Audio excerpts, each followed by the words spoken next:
अध्याय 4 सरल समीकरण। कल हमने समीकरण क्या है और समीकरण संतुष्ट है या नहीं, दिया गया मान समीकरण का हल है या नहीं,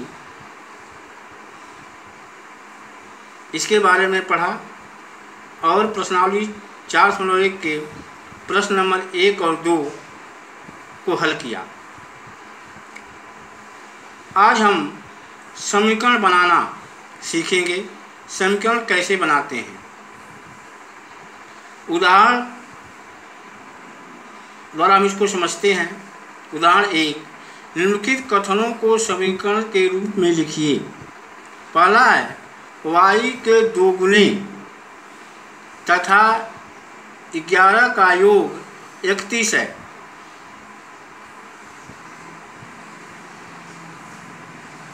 इसको हम समीकरण के रूप में लिखेंगे। तो y के 2 गुने, तो y गुणे 2, तो y गुणे 2 बराबर 2y, और 11 का योग प्लस 11 कितना प्राप्त होता है, 31। तो समीकरण होगा 2y धन 11 बराबर 31। दूसरा है, यदि किसी संख्या के 6 गुने में से आप 5 घटाएं तो 7 प्राप्त होता है। तो यहाँ माना संख्या x है,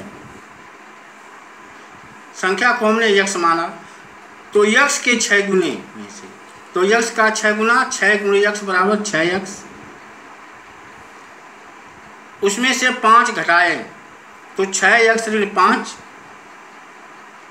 तो 6x ऋण 5 होगा, कितना प्राप्त होता है, 7।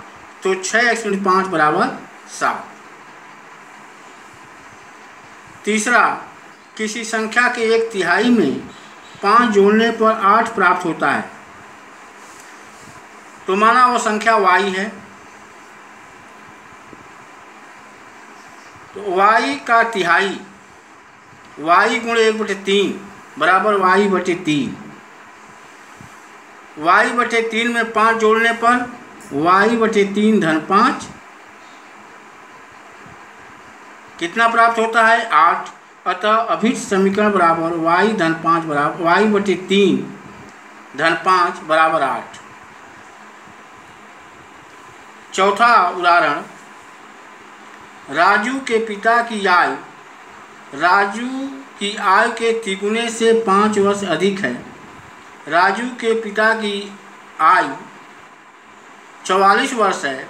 तो राजू की आयु ज्ञात करने के लिए समीकरण बनाइए। तो यहाँ मान लेंगे कि राजू की आयु x वर्ष है, तो पिता की आयु कितनी होगी। प्रश्न में दिया है कि पिता की आय राजू की आय के तिगुने से 5 वर्ष अधिक है। तो पिता की आय बराबर यश का तिगुना x गुणे 3, 5 अधिक है धन 5 बराबर 3x धन 5। ये उसके पिता की आयु है और 44 वर्ष भी उसके पिता की आयु है। तो अतः वांछित समीकरण बराबर 3x धन 5 बराबर 44। 3x धन 5 और 44 दोनों बराबर होंगे। अब उदाहरण 2, अब हम पढ़ेंगे कि समीकरण दिया है तो उसको सामान्य कथनों के रूप में कैसे लिखेंगे। तो उदाहरण 2 है, निम्नलिखित समीकरणों को सामान्य कथनों के रूप में लिखिए। पहला है x ऋण 5 बराबर 9। दूसरा है 5p बराबर 20। तीसरा है 3y धन 7 बराबर 1। तो पहला समीकरण है x ऋण 5 बराबर 9। इसको कथन के रूप में लिखना है। जैसे पहले प्रश्न में कथन था, उसका हमने समीकरण बनाया। अब ये समीकरण है, इसको कथन के रूप में लिखना है।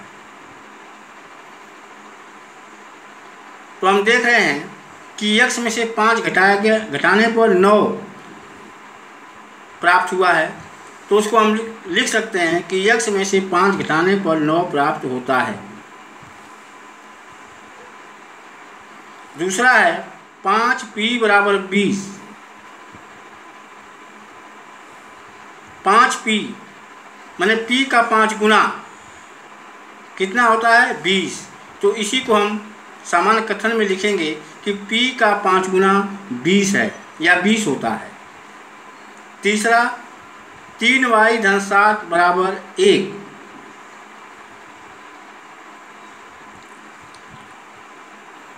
यहाँ देख रहे हैं कि y का तिगुना है और उसमें 7 जोड़ा गया है, तो कितना प्राप्त हुआ 1। इसी को कथन के रूप में लिखेंगे कि y के तिगुने में 5 जोड़ने पर 1 प्राप्त होता है।